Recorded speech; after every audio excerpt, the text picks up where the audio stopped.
does a preacher do to prepare for a game? Talking about Josh Creature? No, your preacher.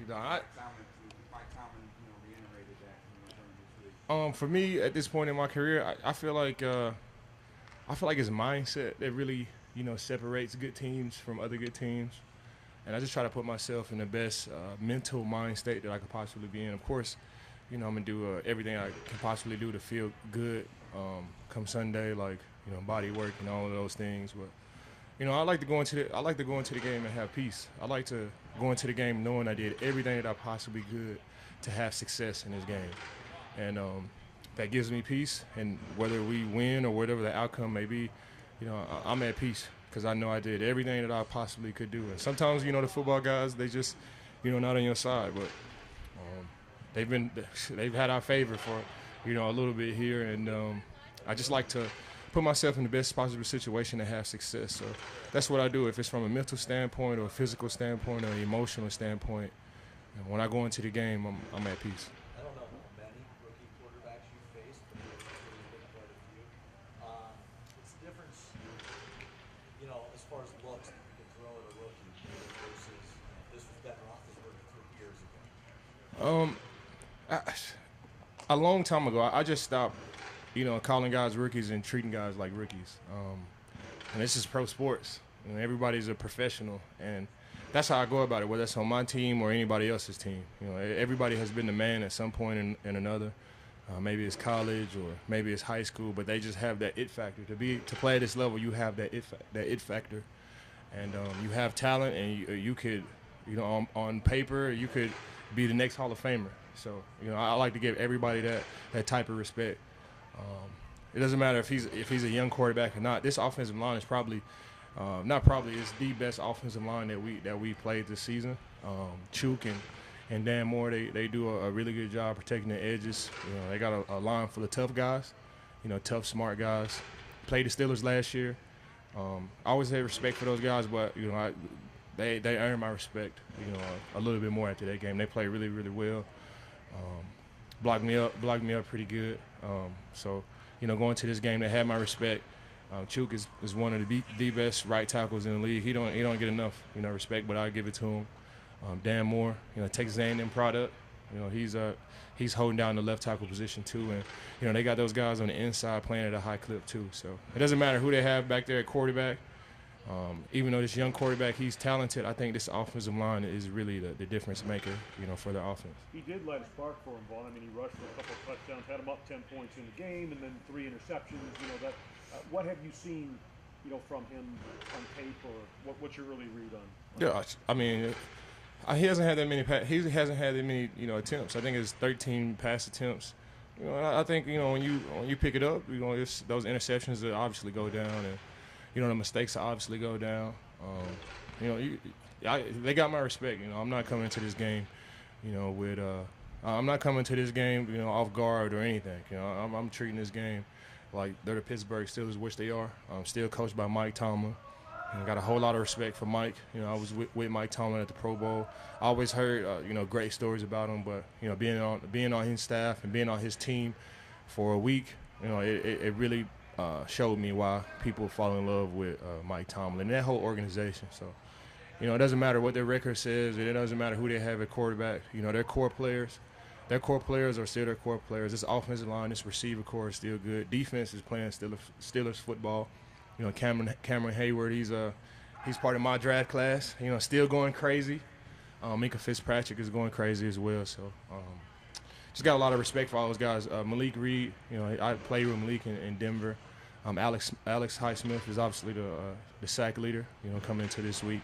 So I got a lot of respect for all of those guys. And football is a team sport. Even though they have some young guys and some high-profile positions, like it's a team sport, and I'm sure they're not gonna let anybody get picked on their team. So got a lot of respect for these guys, and I'm excited to play these guys come Sunday.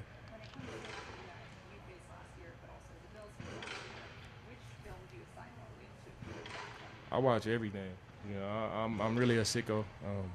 I watch everything. I might not go home and just watch like countless hours of film, but anything where I'm in it, any pass rush that I have, Any rep that I've had against any of these guys, like I watch it. And, you know, I spend, like I said before, I spend all the time, you know, trying to get my mindset right, trying to get my body right, trying to cross every single T and dot every single I. So when I go into the game, I'm at peace. Whatever the outcome is, I'm at peace. Whether I have 10 sacks or I get no sack, I'm at peace knowing that I did everything I could possibly do to have success in this game. Is it, though, I guess, more helpful to see than how you usually did against them last year? I watch everything. I watch everything. I honestly do. Like, and then you can't really put too much weight into film as well, too, because, you know, things change. You know, they might show this on film, and they might just change it up in the game. So I don't want to put too much, I don't want to put too much emphasis on what I've seen on film. I think, like I said before, I like to put the emphasis on the mindset. I like to go into the game, you know, ready to go, no matter what I see, no matter who I play, no matter what offensive line rolls out there. I like to be the best version of myself that I could possibly be. Of course, you watch film and you get ready and you prepare.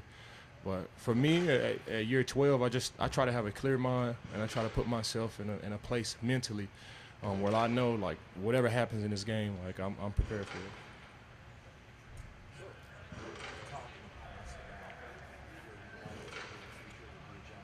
Mm-hmm. When you look at like roster building and stuff like that, it's something I found interesting. The Bills have now played 58 players, which is second most in the NFL, almost due to injuries. In your time in the NFL, how much does that push a team to be great when you've got guys who come in and make sure you're 3-1? Yeah, I mean, like I said before, you're only as good as your core group of players. And everybody has stars. I didn't know the stats. You know, 50, play 58 players. And I'm not sure in the past, like, if we've done that before. But I think in each and every year you can expect some injury at any type of situation, whether it's your star players or whatever. You're going to have some injuries. So it's just a huge emphasis on having a great group of core players that are ready to play, that are talented, even though they're not starting, they're ready to play. And you know, Brandon Beane, he's done a good job with that. Les Snead did a great job with that with the Rams. George Payton and John Elway did a great job throughout. John did a great job with the Denver Broncos throughout. So I think just watching those guys, they really make the position look desirable. You know, especially, Brandon Beane, you see him around here, man, he's just so cool, man. And he's like, man, like, I want to do that when I'm done. And you see, like, John Lynch and John Elway, former players, become GMs, and for me, they just make the job look so attractive. And I know it's a lot of hard work that goes into it. There's nothing in life that you could just roll into, but it's a job in my eyes that they make it look desirable, and it's attractive to me for sure. GM Miller, yep. Yeah, I talk to OBJ probably every week. I check in with him. Keep in touch with him. And OBJ, he's a vet in this league too. He understands teams and the way teams are built up too. And I'm sure, like, when he looks at our team, I'm sure he can see himself fitting in our team. And he's going on tour now. He's going to Giants practice facility and the Saints and Tampa and all that stuff. Which you should. You should go around and see the league and, like, get the love. Like, he's still on Super Bowl tour. He's done just about everything in this league. Like, you want to go around and you want to get the love. But just me personally, I like just the way I like to think. Like, I think when it's time to start chopping the block, and I think when it's time to, like, get down to business, like, we already know where he's gonna be at. Just in my eyes, I think I know where he's gonna be at. Yeah. Thanks, everybody. Appreciate you guys.